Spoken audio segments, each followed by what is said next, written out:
আসসালামু আলাইকুম। আজ আপনাদের জন্য থাকছে চিকেন শর্মা রেসিপি। সাথে আরও থাকছে ঘরে কিভাবে মেয়োনিজ এবং ফ্রেঞ্চ ফ্রাই তৈরি করতে পারবেন সেই রেসিপি। আজকের ভিডিওটা অনেক শিক্ষণীয় হতে চলেছে। প্রথমেই চিকেন শর্মার জন্য মুরগি পরিষ্কার করে নিয়ে এভাবে কুচি কুচি করে কেটে নেবেন। এটা মুরগির বুবস হলে অনেক ভালো হয়, ওখানে মাংস বেশি থাকে। তাছাড়া গরুর মাংস এবং মাছ দিয়েও কিন্তু শর্মা বানানো যায়। তো এইভাবে মুরগির মাংস কুচি কুচি করে কেটে বিভিন্ন মশলা দিয়ে মেখে ম্যারিনেট করে কিছুক্ষণ রাখতে হবে। প্রথমেই গোলমরিচগুলো থিতা করে নেওয়া হচ্ছে। এরপর অন্যান্য যেসব মশলা প্রয়োজন সেগুলো অলরেডি তৈরি করে রাখা হয়েছে, এই যেগুলো শুধুমাত্র যোগ করে দিতে হবে। দেখতে পাচ্ছেন আদা বাটা, এটা আগে থেকেই তৈরি করা ছিল, প্রয়োজন মতো যোগ করে নেওয়া হচ্ছে। এরপরে লেবু দিতে হবে বেশ কিছু। তো লেবুগুলো চিপে চিপে মাংসের মধ্যে দেওয়া হচ্ছে। এখানে যেসব ইনগ্রিডিয়েন্টসগুলো ব্যবহার করা হবে তার সবটাই আপনারা হাতের কাছেই পেয়ে যাবেন এবং নিত্য প্রয়োজনীয় পণ্যের মধ্যেই পড়ে এগুলো।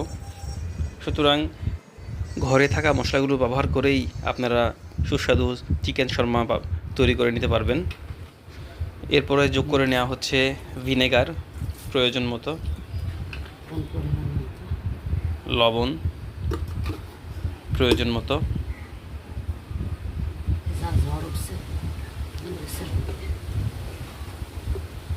মরিচ গুঁড়ো প্রয়োজন মতো।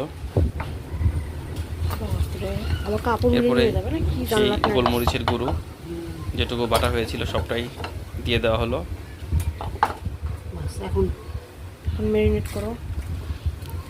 এরপরে এই সবগুলোকে সুন্দর করে ম্যারিনেট করে নিতে হবে। ভালোভাবে ম্যারিনেট করে নেওয়ার পরে আমরা এটাকে 2 ঘন্টার মতো রেখেছিলাম। তবে কেউ যদি না রাখতে চাই তবুও হবে, সাথে সাথেই এটাকে ভাজা যাবে।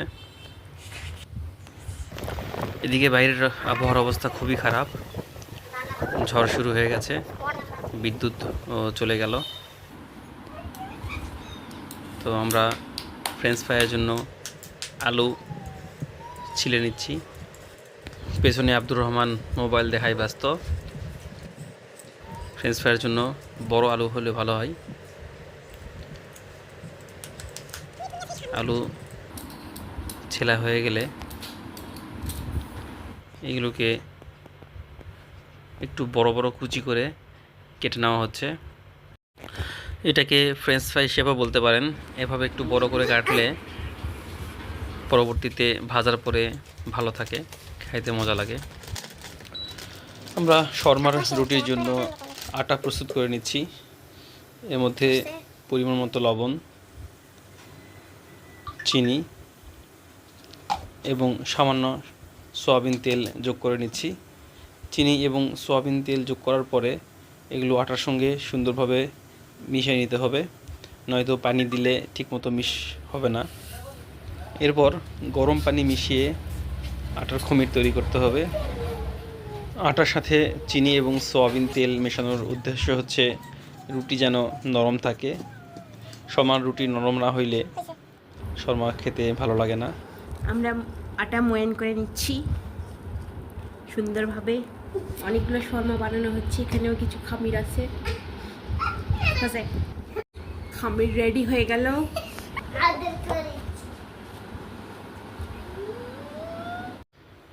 শর্মার জন্য কুচি কুচি করে কেটে রাখা মুরগির মাংসগুলো এখন ভেজে নেওয়ার পালা। ম্যারিনেট করা চিকেনগুলো এখন আমরা এখানে দিয়ে দিব। সবগুলো মাংস কড়াইয়ে ঢেলে সুন্দর করে নেড়ে চেড়ে সিদ্ধ করা হচ্ছে। ঘি অ্যাড করা হচ্ছে।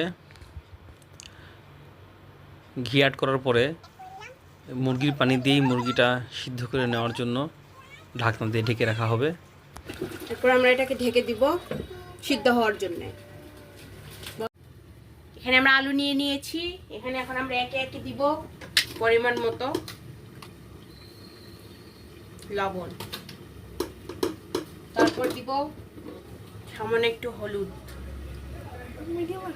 তারপর দিব লাল মরিচ, জঘন্য মরিচ,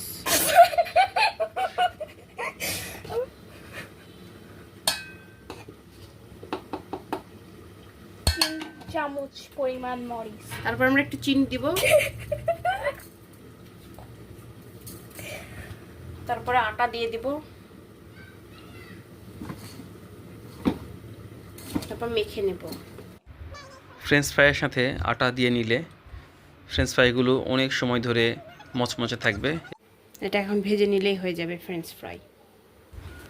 এদিকে শর্মার মাংসগুলো মোটামুটি সিদ্ধ হয়ে এসেছে, সামান্য কিছু পানি অবশিষ্ট আছে। এই পানিগুলো শুকিয়ে গেলেই রান্না হয়ে যাবে। আরও একটু জালের মধ্যে রেখে এই পানিগুলোকেও শুকিয়ে ফেলতে হবে। ঢাকনা দিয়ে ঢেকে দেওয়া হচ্ছে। আমরা দেখতে পাচ্ছি মোটামুটি পানি শুকিয়ে এসেছে, তো আরেকটু ভাজা ভাজা করে নিতে হবে। পর্যায়ে পানি শুকিয়ে আসছে, এখন একটু ভাজা ভাজা করতে হবে। আবার একটু ঘি দিয়ে দেব,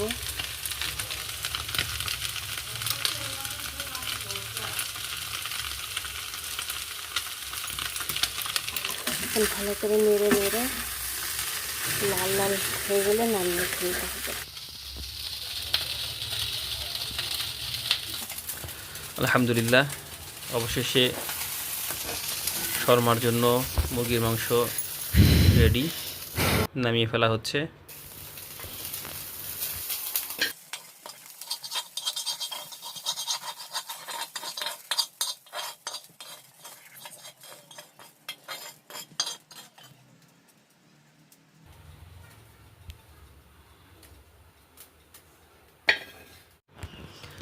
এখন ফ্রেঞ্চ ফ্রাইগুলোকে ভেজে নেওয়ার পালা।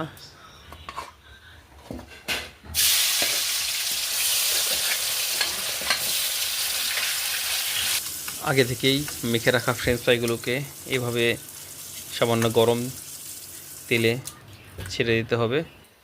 ওদিকে আমার শাশুড়ি ফ্রেঞ্চ ফ্রাই ভাজতেছে, আর এখানে আয়শা মেনুজ বানানোর কাজে ব্যস্ত। মেনুজের জন্য 2টা ডিম ভেঙে নিল। ডিমের সঙ্গে যোগ করে নিতে হবে 1/2 চামচ লবণ, 2 চামচ চিনি,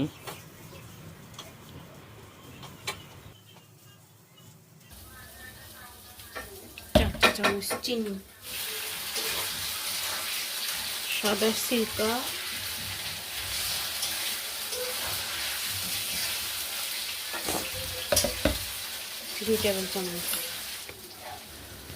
সাথে আরও যোগ করে নিতে হবে গুঁড়ো দুধ 2 চা চামচ পরিমাণ।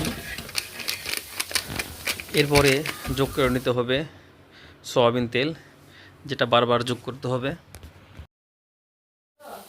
তারপরে অল্প অল্প করে তেল দিয়ে দিয়ে এটাকে ফিটাতে হবে।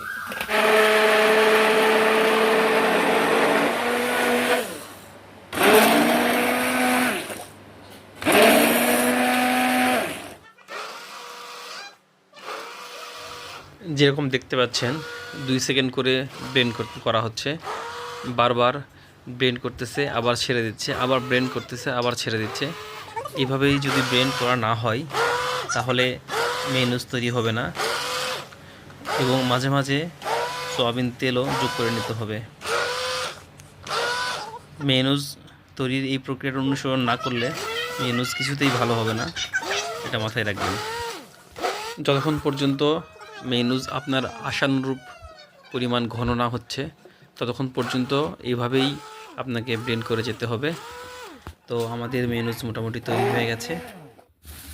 এরপর ফ্রেঞ্চ ফ্রাই যেগুলো ভাজা হচ্ছিল সেগুলো মোটামুটি ভাজা শেষ। দেখতে পাচ্ছেন অর্ধেক ভাজা হয়েছে, বাকি অর্ধেকও ভাজা প্রায় হয়ে এসেছে।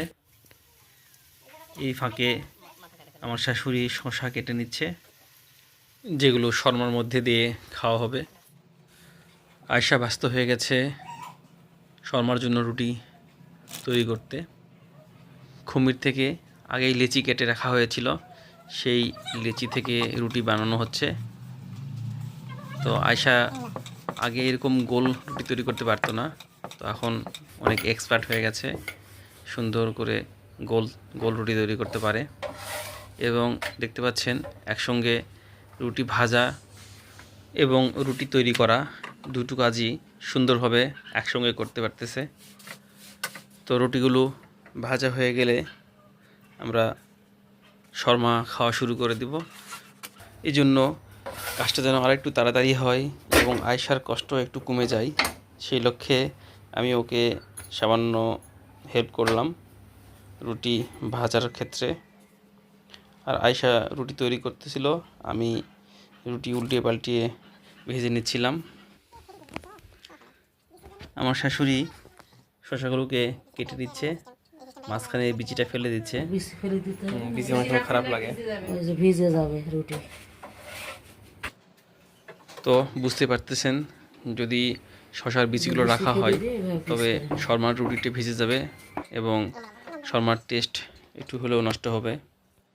তো মোটামুটি আয়োজনের সবটুকুই শেষ হয়ে গেছে, এখন শর্মা তৈরি করে খাবার পালা। আমি এদিকে সসগুলো কেটে বাড়িতে রাখছি। সসের বড় বোতল শেষ হওয়াতে হাতের কাছে যা পেয়েছে সেটাই নিয়ে এসেছে আমার শ্বশুর। কয়েকটি ছোট মিনি পাক কেটে রাখার পর তার সঙ্গে হাতে তৈরি মেনুজটা যোগ করে নেওয়া হবে। মেয়োনিজ আর সস আমরা মিক্স করে নিচ্ছি। মেনুজ এবং টমেটো সস এর এই মিক্সটা শর্মার সঙ্গে খেতে অনেক সুস্বাদু লাগে। এবার মূল শর্মা তৈরি করা হচ্ছে। প্রথমেই ভেজে রাখা মুরগির মাংসটুকগুলো দেওয়া হচ্ছে।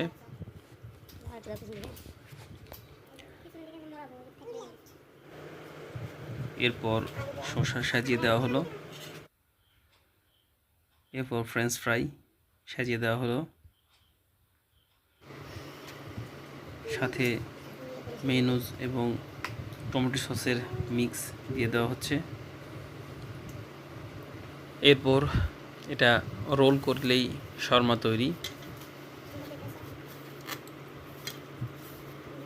তো রোল করে আমার হাতে দিয়ে দেওয়া হলো, যেটার জন্য আমি অনেকক্ষণ ধরে অপেক্ষায় ছিলাম।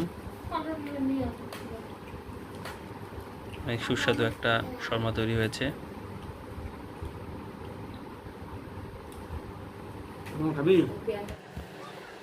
এবার আমার শাশুড়ি আমার জন্য একটা তৈরি করতেছে শর্মা। তো উনি অনেক বেশি মাংস দিয়ে ফেলেছে, এই জন্য শর্মাটা রোল করা একটু কষ্টসাধ্যই হয়ে গেছে। যাই হোক, আমি খাওয়ার জন্য প্রস্তুত। সাথে নিয়ে এসেছি দেশি ব্র্যান্ডের কমল পানীয় মজো। খাওয়া শেষে এটা না খেলে তৃপ্তি আসে না। অতিরিক্ত কোমল পানীয় খাওয়া স্বাস্থ্যের জন্য ক্ষতিকর, এখানে অনেক সুগার থাকে, এজন্য অতিরিক্ত কোমল পানীয় খাওয়া ঠিক না। রোকেয়াও খাচ্ছে 1 গ্লাস কোমল পানীয়। যদি বাসায় একটা স্যান্ডউইচ মেকার থাকে তবে আরও ভালো হয়। যদি আপনার শর্মাটা ঠান্ডা হয়ে যায় রুটিটা, তবে এরকম গরম করে নিয়ে খেতে পারবেন। গরম গরম শর্মা খাওয়ার যে স্বাদ সেটা ঠান্ডা শর্মাতে পাওয়া যাবে না। আবার ঠান্ডা শর্মাতেও কিন্তু এক ধরনের স্বাদ থাকে, সেটা আবার গরম তাতে পাওয়া যায় না। আশা করি আপনারাও বাসায় শর্মা বানিয়ে খাবেন। আমাদের সাথে থাকার জন্য ধন্যবাদ। আসসালামু আলাইকুম।